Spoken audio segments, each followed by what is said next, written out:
शहर में, कभी भी पूजा न की अपने घर में। अपन संस्कार और संस्कृति से दूर ना होके की। बचपन से मैं तो रही हूँ शहर में, कभी भी पूजा न की अपने घर में।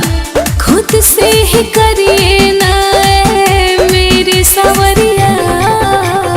अरे बाप कहाँ बनहलू सा हमारा केरी। जो मनाओ ना। I love you जान, काली माई केरिया, नमी करेला दुनिया जहान, चला माई भिरिया।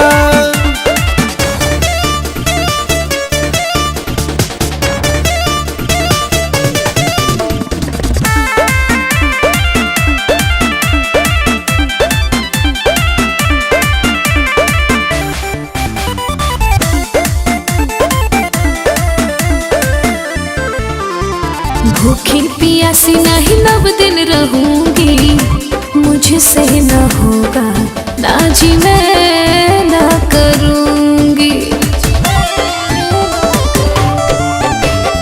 ऐसा न तोरा धनी कह तू ना हो, मान मर्यादा मिटा दे बुका हो। आपका पुराना है मेरा नया नजरिया।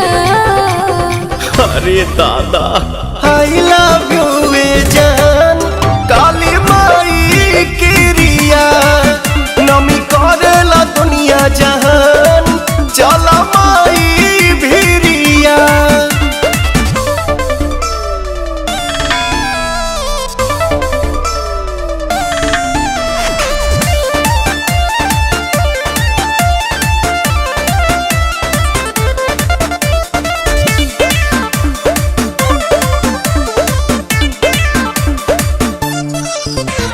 दान जति दूंगी तो मैया लेंगी क्या, साथ बैठ जाऊंगी तो दर्शन देंगी क्या। हाँ बोलिए। का बोली। पवन कहेले धर्म करम ने किया, होई महसूस अंतरात्मा से देखिया। ठीक है आती हूँ पहन के ललकी सड़िया। ये भइल ना बात।